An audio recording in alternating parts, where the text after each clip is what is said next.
Ladies and gentlemen, welcome to another breathtaking story on our channel. What you're about to see will touch your heart and leave you speechless. Before we begin, don't forget to hit the like button, comment below, and subscribe to our channel with the bell icon turned on, so you never miss our powerful and emotional stories.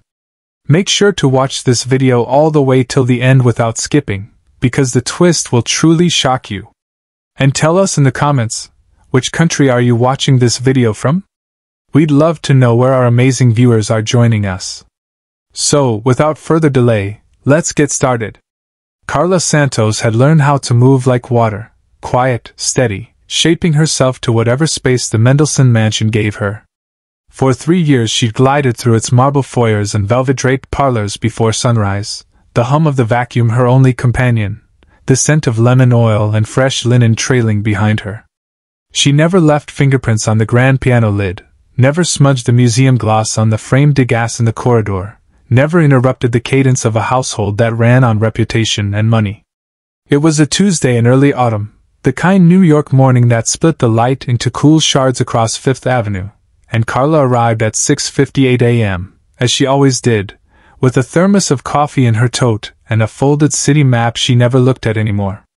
The house itself breathed differently when the family was gone. The staff doors whispered, the elevator purred, the security cameras blinked like patient eyes. Today, though, there was a tightness to the silence, a held breath. Carla felt it as soon as she keyed into the staff entrance off 73rd, a pressure in the air, like a storm that hadn't decided to fall. She hung her jacket on the peg by the laundry rooms and checked the daily board. The schedule, written in Amelia's neat block letters, was ordinary: polished silver in the formal dining room, turn mattresses on the second floor, dust the library ladder rungs. Nothing about Michael. Nothing about a change in personnel. Nothing at all to explain the thin, reedy cry that rose and fell somewhere above her like a siren lost in a maze. Carla froze. The cry came again, sharper, raw edges scraping. She felt it in her sternum the way mothers feel the small shifts of weather in their children, an instinct, a tug. She set the tote down and started up the service staircase 2 steps at a time, palms brushing the cool banister, breath quickening as the sound led her along the corridor of closed doors and framed family photos. Richard in a tux at a gala, his late wife, Marina, laughing on a boat in Santorini, the wind lifting her hair, a younger Richard holding an infant bundled like a cloud. Michael. The cry bent upward into a thin wail as Carla reached the nursery. She pushed the door open. Sunlight cut through the room in pale bars. The mobile of paper hot air balloons hung crooked, a soft spin arrested mid-turn. In the crib, Michael lay on his back, flushed and damp, his onesie soaked through, tiny fists bicycling the air. His cheeks were blotchy, lashes clumped with tears. The smell hit her, sour, stale, hours old, and Carla's mouth filled with an iron taste of anger. "Oh, sweetheart," she whispered, moving in. She lowered the crib rail, slid her hands under his shoulders and hips, and lifted, the weight of him fitting against her chest as if he'd always been there. Michael jerked once, a startled hiccup, then collapsed into her shoulder with a gasping sob. She pressed her cheek to the softness of his hair and felt the way his ribs still hitched, how the sound snagged, how a little body remembered distress even after the danger had passed. "It's okay," she murmured in that low voice that lives in the bones of women who have soothed 1,000 small storms. "We're okay. I've got you." Only then did she see the paper on the dresser by the changing pad. A single line on a note torn hastily from a spiral pad. "I can't continue this job. Please accept my resignation. Sylvia." No date, no explanation, just abandonment flattened ink. Carla swallowed. She had opinions about leaving, about people who unhooked themselves from a child like a button from a coat. But opinions wouldn't clean him. She braced Michael on her hip, one hand under his diaper to hold the soggy weight, and scanned the room.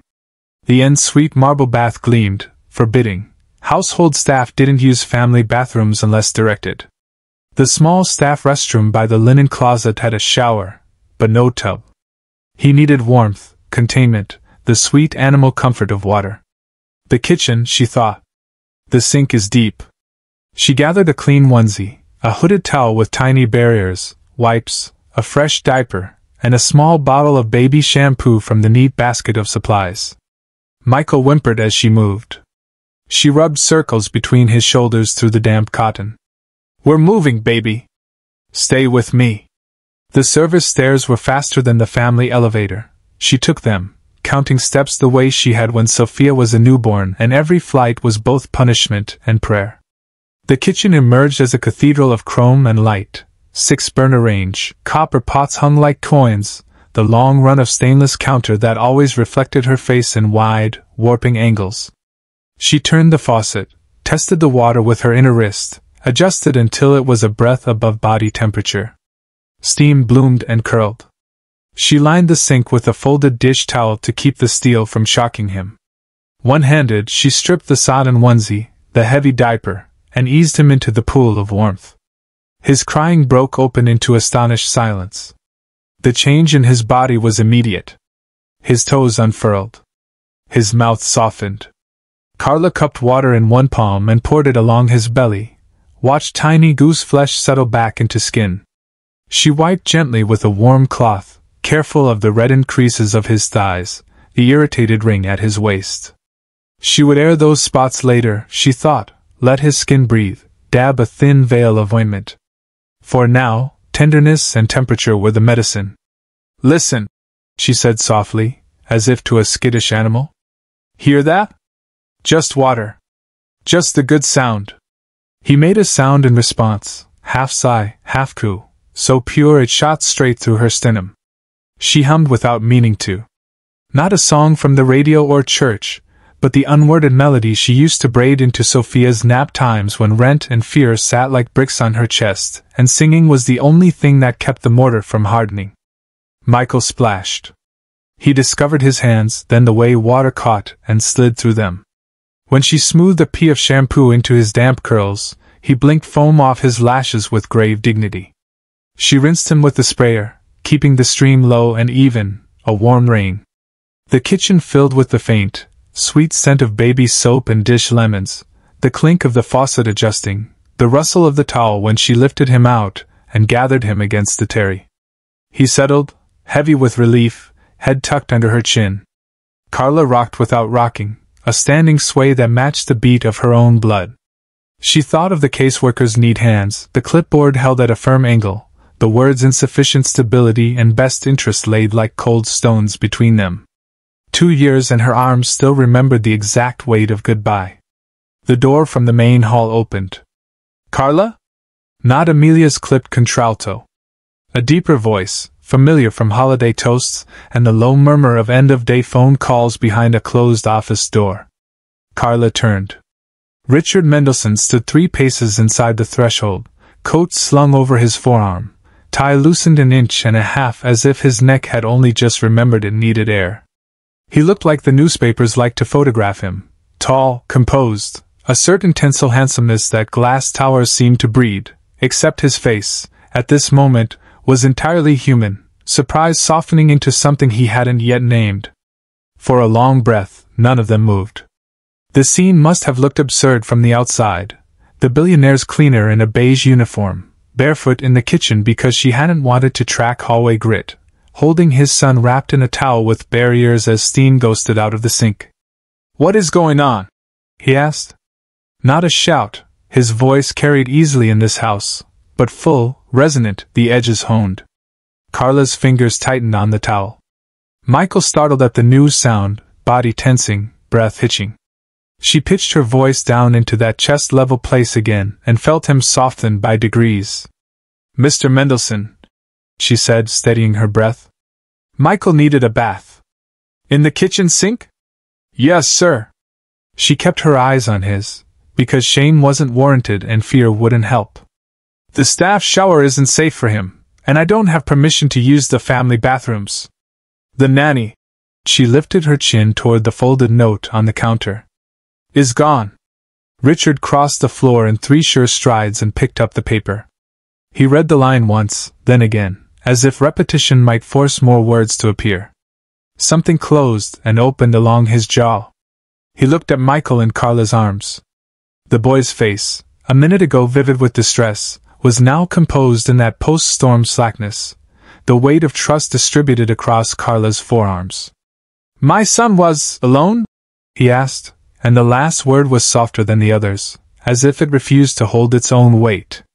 "For some time," Carla said. "I heard him from the service staircase. I came as soon as I arrived." She nodded at the red irritation at his thighs. "He needed changing and warmth. He's calmer now." Richard's gaze flicked to the sink, to the bottle of baby shampoo she'd found in the nursery basket, to the clean onesie laid out like a promise on the cutting board. She saw him inventory the competence and the small kindness in the layout, the way caregivers always place what they'll need within the swing of an elbow. He drew in a breath that lengthened his ribcage. "This is highly irregular," he said, but the steel had thinned. "I know the rules," Carla said. "I also know when a child needs help, sir." Michael made a questioning sound and turned his face toward the hollow at the base of Carla's throat, nose nudging as if seeking a known scent. For an absurd second, Richard looked almost excluded. Then he shocked them both by taking a small step closer and lowering his volume further. "May I?" He hesitated, the man who signed $100 million contracts asking permission like a boy at a doorway. "Hold him?" Carla shifted the towel, presenting Michael with the same careful choreography she'd used 1,000 times in other lives. Support the head, slide the hand under the shoulder blade, invite, don't force. Michael looked up at his father, curious, searching. Richard's hands, long, capable, used to weight in a very different currency, trembled almost imperceptibly as he received his son. The towel rustled. Michael's small fingers closed around one of Richard's shirt buttons, the way he'd earlier pinched foam and light, and held. The house made a sound then, nothing audible, exactly, but a subtle change as if the HVAC had shifted a degree. Richard looked down at the boy who had his eyes in his mother's mouth and then back at the woman who had, for reasons he wouldn't fully understand for a while, known exactly what to do. "Tell me," he said, quieter still. "Everything that happened." Carla shifted her weight, the towel a white crescent between her and the man who owned everything in this room except the moment itself. "When I clocked in, I heard him crying from the service stairs," she said, her voice even. "The nanny was gone. She left that note. He was soaked through, rashy, exhausted. I brought him down, warmed the water, cleaned him, and calmed him. I used the sink because it's deep and safe, and because I didn't want to break house rules by entering the family baths." Richard studied the note again, as if a second reading might yield a reason. It didn't. His eyes lifted sharper now. "Where's Amelia?" The question barely left his mouth when the house manager appeared in the doorway, posture ramrod straight, gray-streaked hair gathered in a perfect twist. "Mr. Mendelson," she exhaled, relief and alarm braided together. "I wasn't expecting you until tomorrow. I came back early," he said, still holding the paper. "Explain why my son was alone." Amelia's gaze flicked to Carla, to the damp halo in the sink, to Michael's relaxed body in the towel. Disapproval passed over her face like a shadow. "There's been an unfortunate miscommunication with the agency," she said, smoothing her apron. "Sylvia resigned without a proper handover. I called for a replacement first thing. She should have been here this afternoon." "First thing," Richard repeated, cool. "What time?" 9, Amelia said. "Perhaps 8:55. Carla felt Michael's small breath warming the hollow of her collarbone. She kept her tone neutral. "When I arrived at 7, he'd already been crying for a long time. The note was on the dresser. There was no one with him." Amelia's chin lifted a fraction. "You were instructed to stick to your duties, Carla. The nursery is not your responsibility. We have protocols." "And children," Carla said softly, "don't read protocols." Richard looked between them, something tightening behind his eyes. "Amelia, give me the agency's number. I'll speak to them myself." "In my office," she said too quickly. "Upstairs." "I'll fetch it." "Bring it," he said, dismissing her with a nod that made clear the conversation was not over. She retreated, the soles of her shoes clipping the tile in brisk, offended beats. Silence folded back around them. Michael's fingers found the edge of Richard's tie where it dangled loose. He patted it, pleased by the give. The boy's cheeks, freshly clean, glowed a soft pink. Richard tried again, quieter. Thank you for seeing to him. The gratitude sounded awkward in his mouth, like a language he understood but never spoke. Carla nodded. He needed it. Richard looked down at his son, as if waiting for instruction. He usually doesn't settle. Even with the nannies. He'll settle when he feels safe, Carla said. Safety is a feeling first, then a routine. That landed. For a heartbeat, Richard seemed to be taking the measure of a world he'd outsourced. His gaze returned to the sink, to the setup she'd made without fanfare, the towel lining, the soap within reach, the laid-out onesie. The competence of it. The care. He took a breath that softened his shoulders. Let's dress him. He sounded like a man stepping into a room he should have entered a long time ago. Carla laid the towel on the counter, angled Michael so the transition would be smooth. Richard hesitated, then reached, careful, imprecise, and slid his hands beneath the boy's back the way he'd seen her do. Michael blinked at him, solemn and interested. Support his head as you slide the onesie over, Carla said, matter-of-fact, as if this were any task in a well-run home. Talk to him while you do it. He listens. What do I say? The question held a strand of embarrassment. Anything true, she said. Hi, buddy. I've got you. We're putting your shirt on. That kind of thing. Richard cleared his throat. Hi, buddy. He tried, voice rough. I've got you. Shirt time. Michael kicked, amused, and made a bubbling sound that was almost a laugh. Carla snapped the last button at the shoulder, easing the fabric to keep it from rubbing the irritated skin at his thighs. Amelia returned with a torn scrap bearing a phone number, her composure reassembled bead by bead. The agency, she announced. They confirmed a caregiver for tomorrow. Tomorrow, Richard said. So today he was with me, Carla said gently, taking the sting before it cut. And he's okay. Amelia's eyes narrowed. It is not a cleaner's place to. It is exactly a human being's place. Richard cut in, eyes suddenly bright with something close to anger. To help a crying child. Amelia flinched, then regrouped. I only meant that boundaries exist for a reason. Staff mustn't mix roles, or chaos ensues. I was handling it. By leaving the house? He asked, and it wasn't a question. Color rose on her cheekbones. I stepped out briefly to manage household purchases. I believe Sylvia was present. Carla kept her gaze on Michael, stroking the damp curl at his temple with the corner of the towel. I saw Sylvia leave last night with a suitcase, she said simply. I thought it was planned. The room took that in. Richard's jaw worked once, then settled. He shifted Michael up to his shoulder like a man mindful of a priceless object, and caught Carla's eyes over the boy's head. You sing to him, he said. I heard you. It helps his breathing slow, Carla said. And it tells him someone is there. He looked then, really looked, at the way the child's body molded to Carla when she leaned close, at the tiny hand that had memorized the fabric over her heart. An expression crossed his face that had nothing to do with money or management, a wince of recognition, almost, at the shape of his own absence. What else did you do? He asked. Warm water, gentle wash, fresh diaper, she said. He's got some irritation from being wet too long. It will clear with air and ointment. He should eat soon. He likely missed a meal. Amelia bristled. We have premium jars. He prefers fresh, Carla said, then checked herself, lowering her eyes. I mean, he eats more when it's warm and simple. Richard's mouth twitched at the corner. Do we have fresh? We can, Amelia said tightly. If I had been told. You were told what mattered, Richard said. He was alone. His voice didn't rise, it cooled, and the chill made Amelia tuck the torn scrap into her palm. Michael's head grew heavy against Richard's shoulder. Carla adjusted the towel so the tear no longer scratched his cheek. He'll fall asleep, she said. If you want him in his crib, it's better to lay him down drowsy than out cold.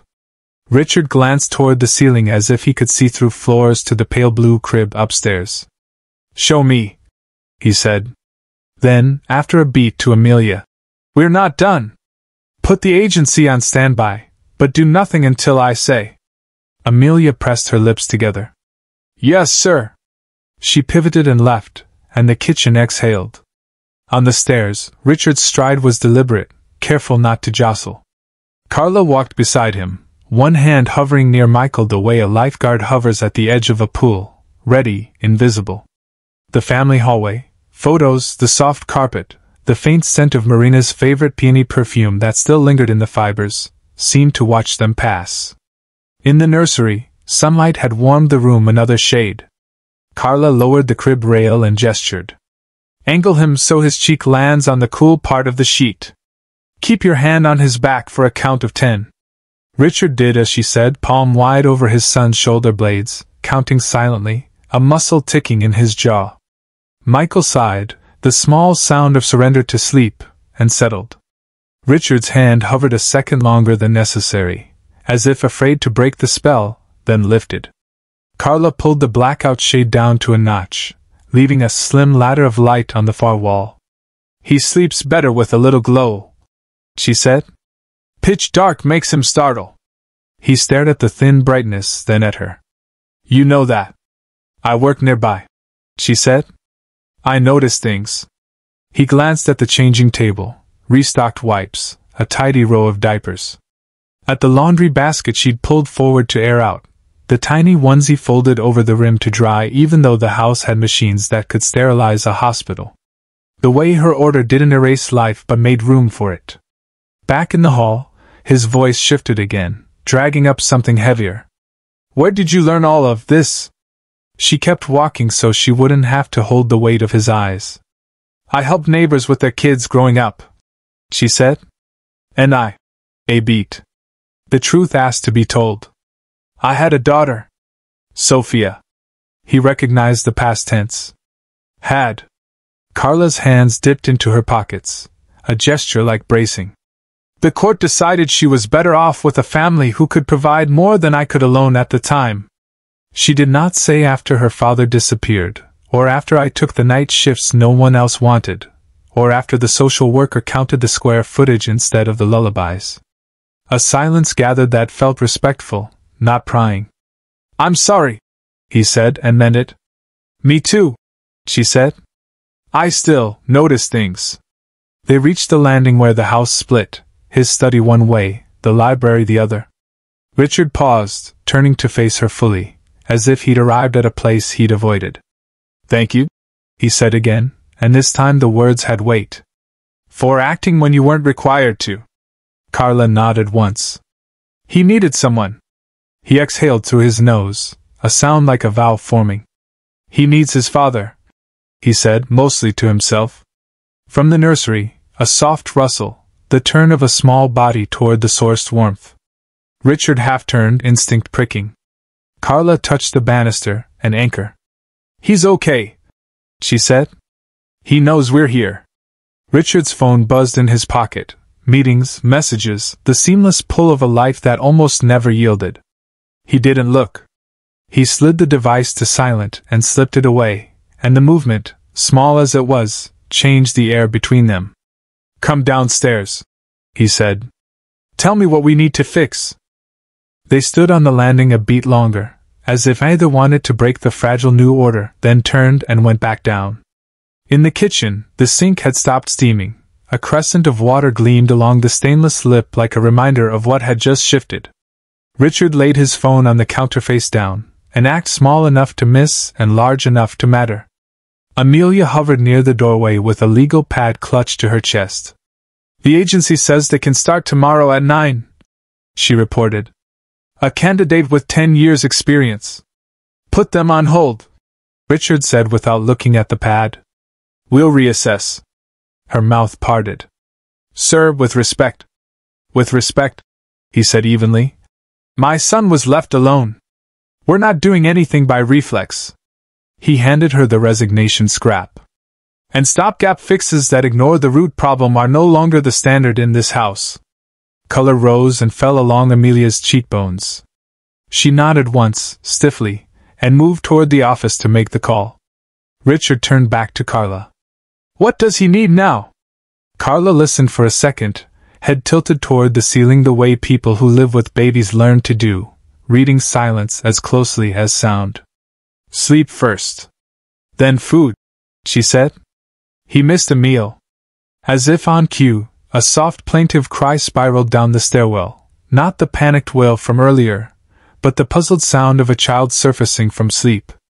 Richard startled. Carla was already moving. Come, she said, not as an order, but as an invitation. They reached the nursery to find Michael blinking in the crib, cheeks warm and hair matted into small curls at the crown.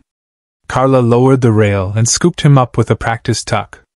Hey, buddy, Richard said, closer this time, the words less strange in his mouth. Michael's face brightened at the voice. He reached out one hand toward the edge of Richard's jacket, then patted Carla's shoulder, hedging his bets between the two most reliable bodies in the room. Let him see you, Carla murmured. She shifted so father and son were face to face. Give him a second to connect the dots. Michael stared, solemn in the way very small children can be, assessing, weighing, deciding. Then, unexpectedly, his mouth curved. Duh. He tried, the syllable caught in a bubble of drool. He tried again, firmer. Dada. Richard's laugh broke out of him unguarded and boyish. Something unclenched behind his eyes. Hi, he whispered, as if the room had narrowed to the small square of air between their faces. Hi, buddy. Back downstairs, Carla shifted Michael to her hip and checked the time. He eats better if the food is warm and simple. I can improvise with what you have. She hesitated, then added, almost apologetically, I brought a little extra puree this morning in my thermos. Habit. I make it for my neighbor's kids sometimes. If you don't mind? Richard blinked. You brought food for him? In case, she said. Days like this happen. He swallowed a response that felt too large for the moment, and nodded. Use that. She set a small, well-loved thermos on the stove, twisted the lid, and spooned out a pale mash that smelled faintly of chicken, carrots, and something green, zucchini, maybe. She warmed it in a small saucepan, testing the temperature on the inside of her wrist. You'll feed him, she said, laying a baby spoon beside the bowl. I'll talk you through it. He started to demur, then stopped. Yes. Show me. They sat at the end of the long butcher block where the morning light fell in a bright square. Carla placed Michael on Richard's lap, reversed so the boy could lean back against his father's chest and still see the spoon coming. If he turns his head, don't chase his mouth, she coached. Wait. Let him lead. Babies eat better when they feel in control. Richard nodded as if taking notes in a board meeting and lifted the spoon. We're going slow, he told his son, voice low and warm. It's good stuff, I promise. Michael grabbed at the handle, smearing a crescent of puree across his father's knuckles. Carla didn't intervene. Let him try it, she said. New skill, new mess. Both are good signs. The first two attempts slumped down his chin. On the third, Michael opened wide and hummed with satisfaction. Richard's grin was pure light. He likes it. He likes you paying attention, Carla said, smiling back. That's the flavor. They fell into a rhythm, scoop, offer, pause, a wipe with the soft cloth, a sip of water from the little trainer cup. Michael batted at the cup, sloshed a bit onto Richard's sleeve, then clapped, delighted with himself. You can let go of neatness for 15 minutes and gain a lifetime of less power struggle, Carla said. Worth the laundry. I can afford laundry, Richard said dryly, but the joke didn't hide the way his throat tightened as he watched his son's mouth work, his hands reach, his eyes lock on the face above him. How has this felt like a mystery? He asked no one in particular. Because everyone told you it was, Carla said gently.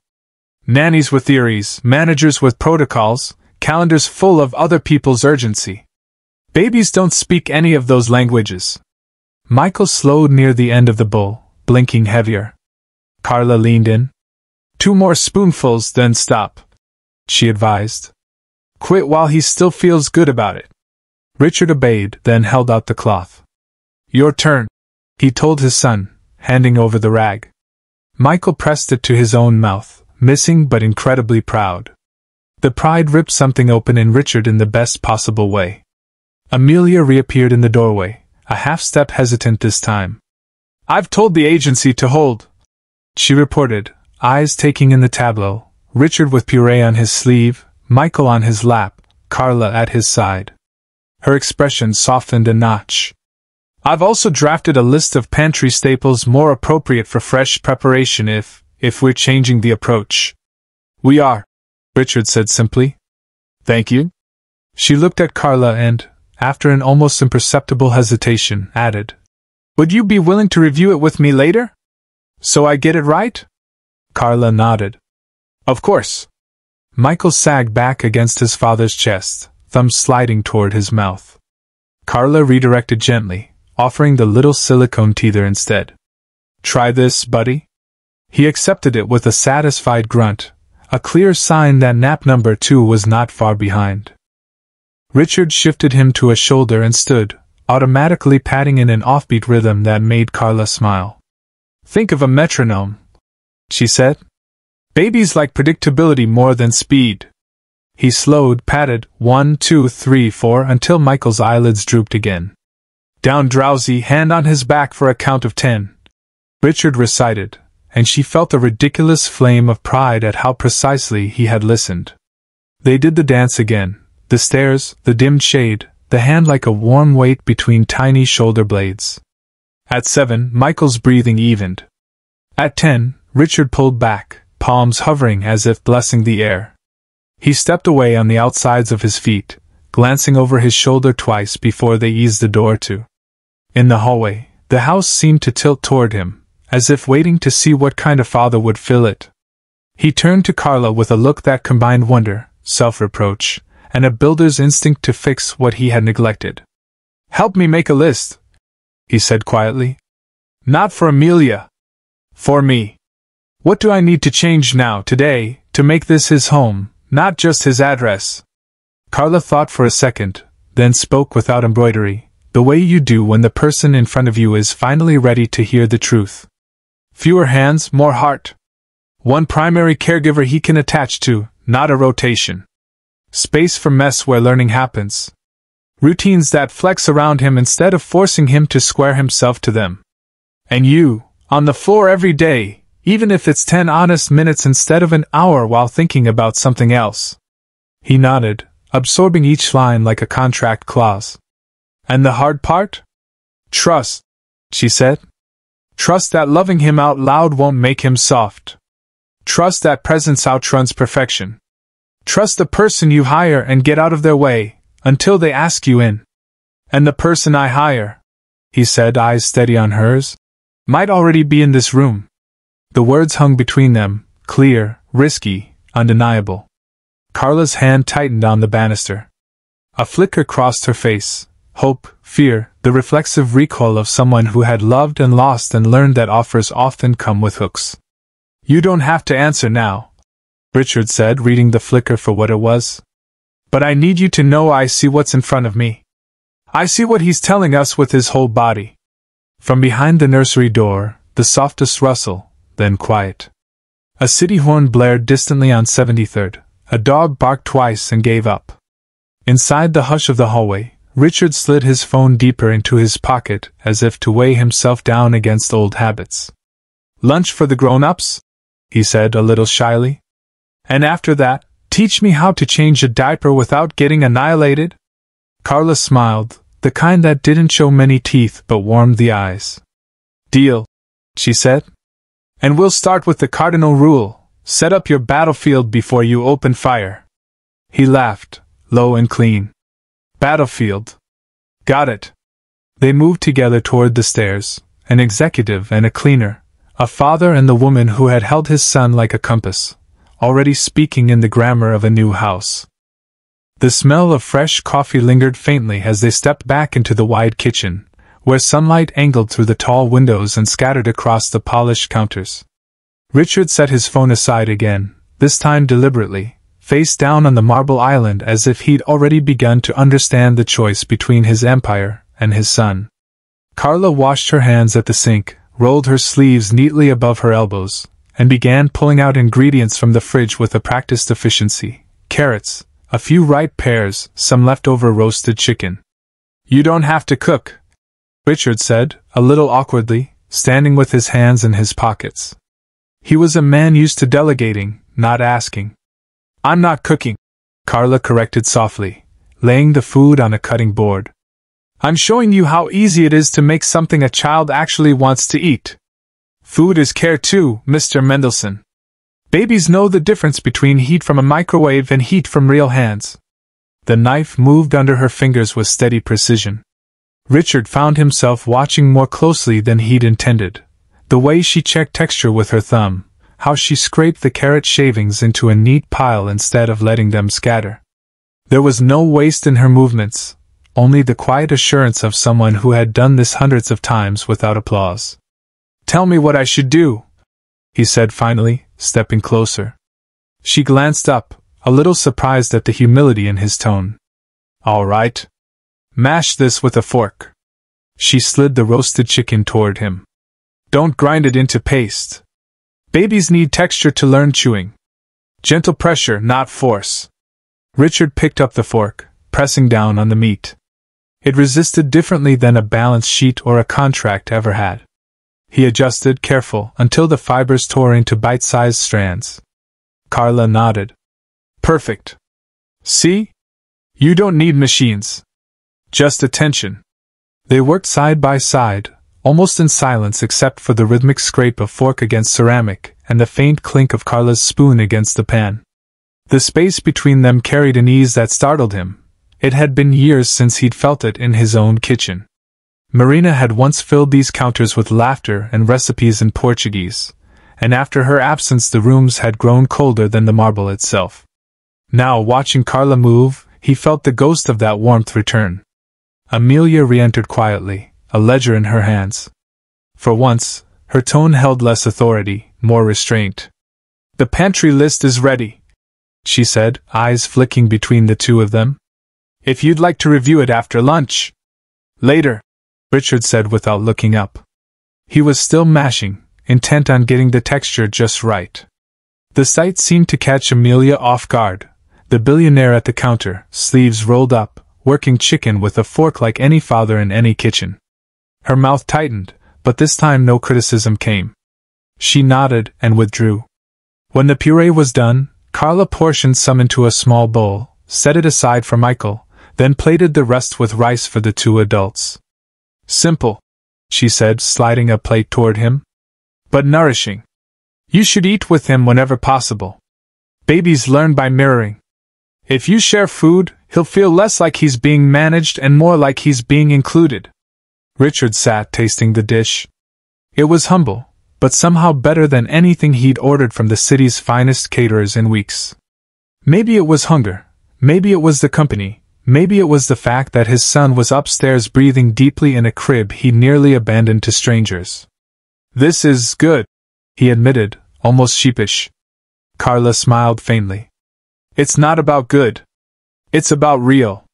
For a moment, silence settled again, but not the brittle silence of status and hierarchy. This was gentler, threaded with something that made Richard want to ask questions he never bothered with before.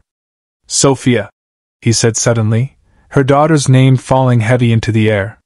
"You mentioned her earlier. Will you tell me about her?" Carla's hands stilled on her fork. She looked down, and when she lifted her eyes again, they glistened. "She's 4 now.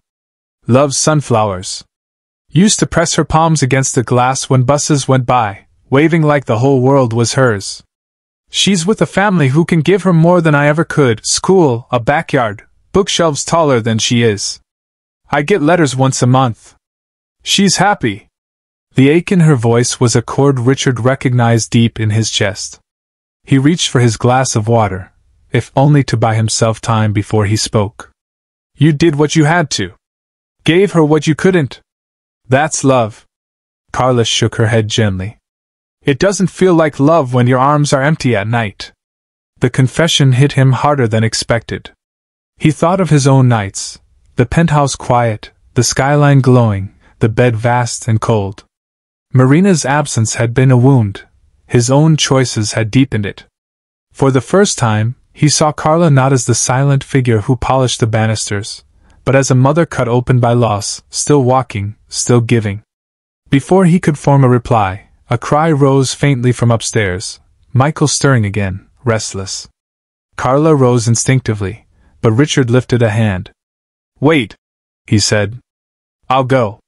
Tell me what to do. She searched his face, saw resolve where once there had been only distance, and nodded. Pick him up before the cry grows. Hold him chest to chest, firm, not loose. Rock slow. And don't speak too loud. He needs presence more than words. Richard stood, his chair scraping softly against the tiles. For the first time in months, he walked toward the stairs not as a provider of money or rules, but as a father learning the weight of his own child's needs. Carla watched him disappear into the hallway, her chest tight with something she hadn't felt in years. The possibility that maybe, just maybe, this house could finally hold more than marble and silence. Richard climbed the stairs slowly, every step deliberate, as if the entire weight of his past mistakes pressed on each tread. The muffled cry grew clearer when he reached the nursery door. Michael was tossing in his crib, small fists beating against the sheet, face red and damp. Richard hesitated only a moment before moving forward. He bent down, hands uncertain, but Carla's words echoed. Firm, not loose. Chest to chest. He slid one arm under Michael's back, the other beneath his legs, and lifted him carefully. The boy stiffened at first, then melted into the solid warmth of his father's chest. Richard adjusted, pressing him close, feeling the fragile heartbeat under layers of cotton and skin. The cries softened into hiccups. Richard swayed, not with the hurried impatience of someone checking a watch, but with a slow, steady rhythm. For the first time in memory, his mind didn't race toward meetings or deadlines. His world had narrowed to the slight weight in his arms, the warmth of breath against his collar. There you go, buddy, he whispered, softer than he thought himself capable of. I've got you. I'm not going anywhere. Michael's tiny hand groped upward, catching his father's tie again. This time Richard didn't pull it away. He let the boy clutch it, an anchor between them. The baby's breathing steadied, eyelids fluttering closed, and within minutes he was asleep again, cheek pressed against his father's shoulder. Richard stood frozen, overwhelmed. The moment was so simple, yet it stripped away years of neglect, exposing how little he had been present until now. He carried Michael back to the crib, laid him down just as Carla had taught him, on his side, hand resting gently on his back for a count of 10. The boy stirred once, sighed, and drifted deeper. Richard lingered, one hand still hovering above the child's body. He whispered, almost to himself, I should have done this sooner. I should have known. When he stepped back into the hallway, Carla was waiting at the landing. She hadn't intruded, but her watchful eyes carried both approval and kindness. You did well, she said quietly. He trusts you more already. Richard let out a breath he hadn't realized he was holding. I've spent months hiring professionals, chasing resumes, and none of them could do what you just taught me in 10 minutes. Carla lowered her gaze. It's not about training. It's about presence. Children sense love faster than they sense skill. They walked back downstairs together. The afternoon sun had shifted, painting the kitchen in amber tones. Amelia was at the counter, shuffling receipts into neat piles, but she glanced up with a flicker of curiosity, perhaps even surprise, when she saw Richard's expression. His shoulders seemed lighter, his eyes less hard. Carla busied herself rinsing the saucepan, but Richard leaned on the counter, watching her. You've been in this house 3 years, he said slowly, and I never once asked about your life. I never saw you as more than the woman who kept the mirrors clean. You didn't need to, Carla replied softly, wiping the rim of the sink. That was my job. Your job today was to ignore a crying child, Richard countered. And instead you gave him back his peace. He paused. And maybe gave me back mine. The words hung in the air, heavy with meaning. Amelia shifted uncomfortably, muttering something about checking the pantry, before retreating. That left only the two of them, the silence between them no longer empty but full of unspoken possibilities. Richard straightened. Carla, would you consider staying in this house not as a cleaner, but as Michael's caregiver? Permanently? The question froze her. For a heartbeat, she didn't breathe. Her hands stilled on the towel, the fabric clutched too tightly. Mr. Mendelson, she faltered, fear flickering behind her eyes. I lost one child already. I don't know if I can. You can't, Richard said firmly, but with gentleness. I saw it. He saw it. He already calls you comfort. And I need you, not as staff, but as someone who knows what I don't. Carla blinked hard, fighting the sting of tears. If I give my heart again and lose him too, I don't think I'll survive it. Richard shook his head. You won't lose him. Not while I'm alive. You'd be part of this family. Not as help. As home. The conviction in his tone stunned her. For a long moment, the only sound was the ticking of the wall clock and the faint hum of the refrigerator. Carla looked at him, really looked, and saw not the polished businessman, but a man stripped down to his rawest truth, a father trying to rebuild, a man asking for trust. Her lips trembled as she whispered, I'll need time to decide. Take all the time you want, Richard said softly. But know this, today you already changed both our lives. And as Michael stirred upstairs, his voice carrying a faint babble that almost sounded like Mama, both adults froze, realizing that the little boy had already decided for them. Dusk slid down the Upper East Side like a soft curtain when Richard came back into the kitchen.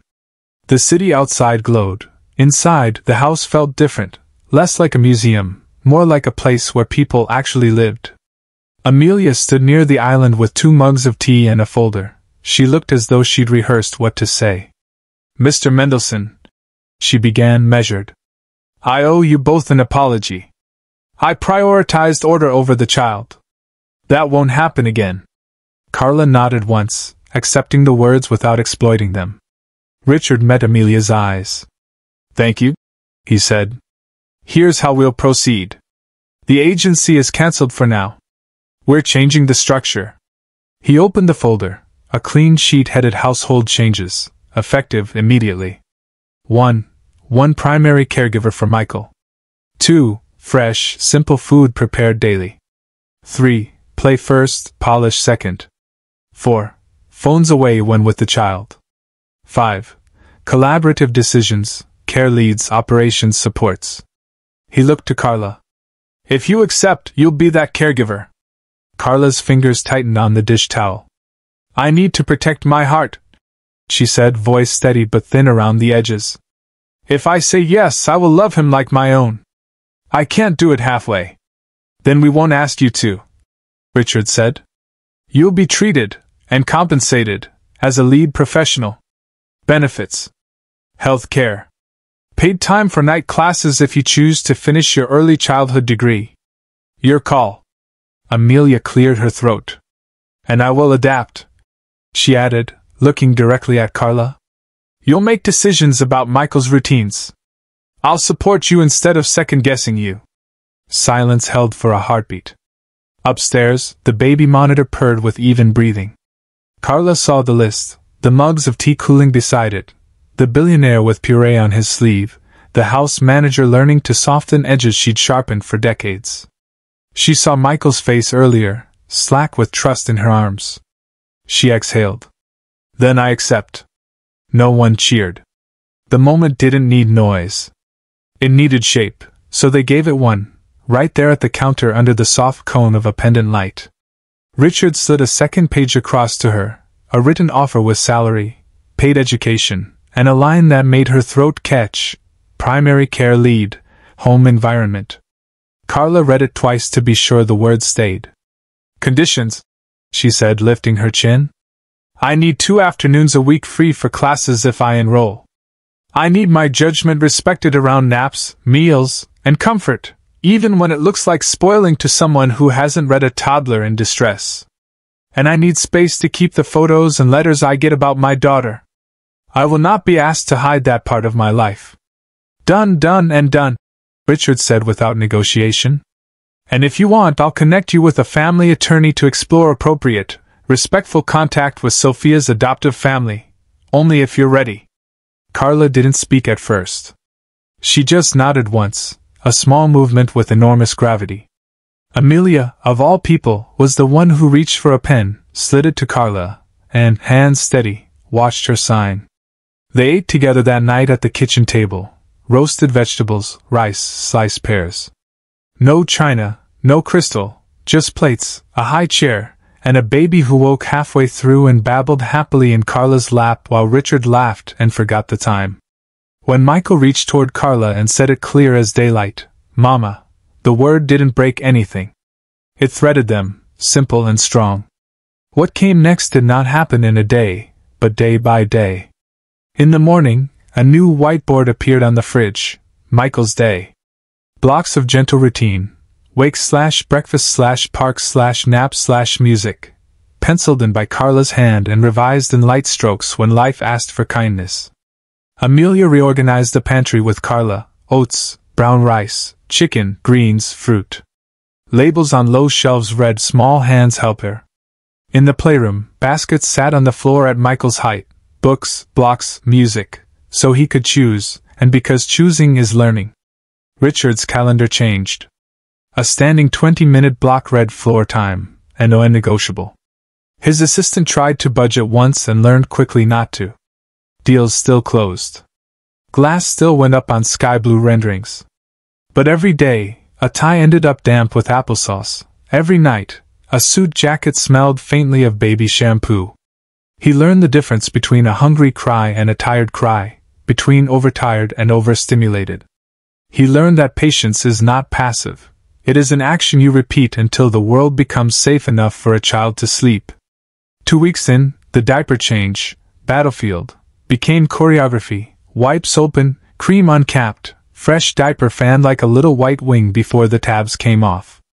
Narrate what you're doing, Carla reminded him. It turns surprise into sequence. He did.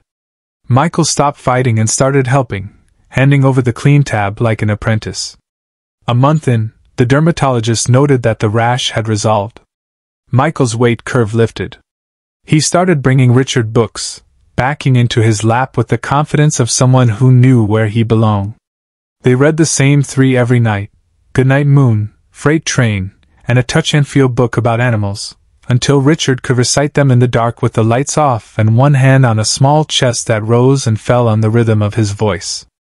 On Tuesdays and Thursdays, just before 5, Carla tied her hair back, kissed Michael's forehead, and jogged down the brownstone steps with a backpack. Intro to Child Development at City College, then Curriculum and Play. At 9:30, Richard would swing by the campus, a sleepy toddler in pajamas humming in the back seat, to pick her up.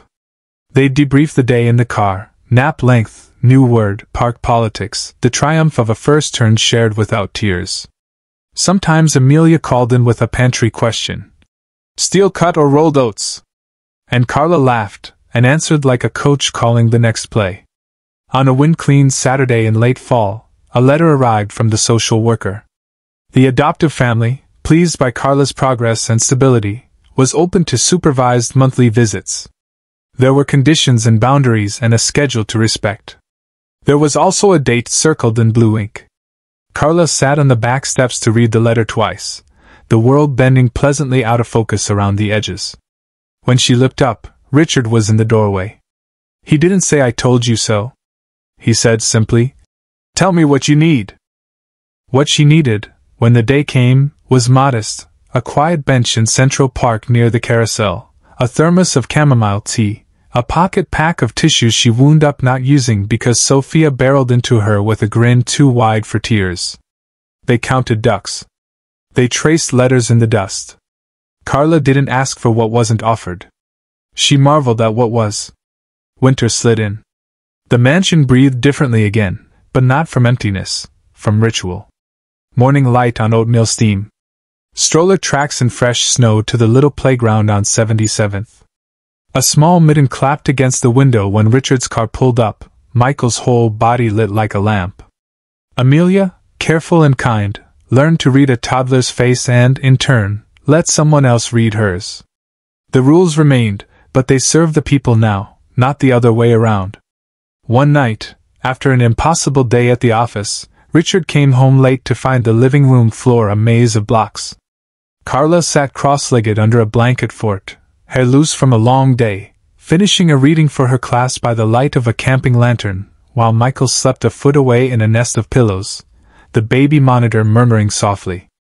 Richard didn't speak. He crawled inside the fort, and sat down beside her. She passed him the highlighter without looking up, a domestic shorthand that said more than any vowel, and for a long minute they just breathed the same warm canvas air. Presence over perfection, Carla said finally, tapping a line in her textbook. Presence over perfection, he repeated, as if signing it into law. Spring promised itself in the trees before either of them realized how much time had passed. On a Sunday, the three of them walked down to the conservatory water with a paper boat kit and a bag of sliced fruit. Michael toddled between them, one hand in each of theirs, small, sticky, insistent. He tossed the boat into the pond and hooped as wind caught the sail. Richard hooped too. So did Carla. It sounded like the beginning of something they would not outgrow. That night, after bath and books, after the last, again, gave way to sleep, Richard stood in the nursery doorway and watched Carla tuck the blanket around Michael's legs with that small, practiced tug only she ever got right. He felt the precise shape of gratitude in his chest, the kind that changes the way a life fits around a heart. "Thank you," he said, simple and complete. Carla brushed a curl off Michael's forehead and turned. "For what?" "For making this a home," he said. "For teaching me my own son." She didn't answer with words. She switched off the lamp, left the shade at the soft notch Michael liked, and stepped into the hall. Together they closed the door to a thin line of light, enough to promise return, not abandonment, and walked toward the kitchen where tomorrow's oatmeal waited in a soaking pot, where Amelia's new list for the week sat clipped to a corkboard, where a whiteboard read in crooked toddler scrawl beneath Carla's neat schedule. Dada. Mama. Me. Presence, more than perfection, had done this. And it would keep doing it, one ordinary day at a time.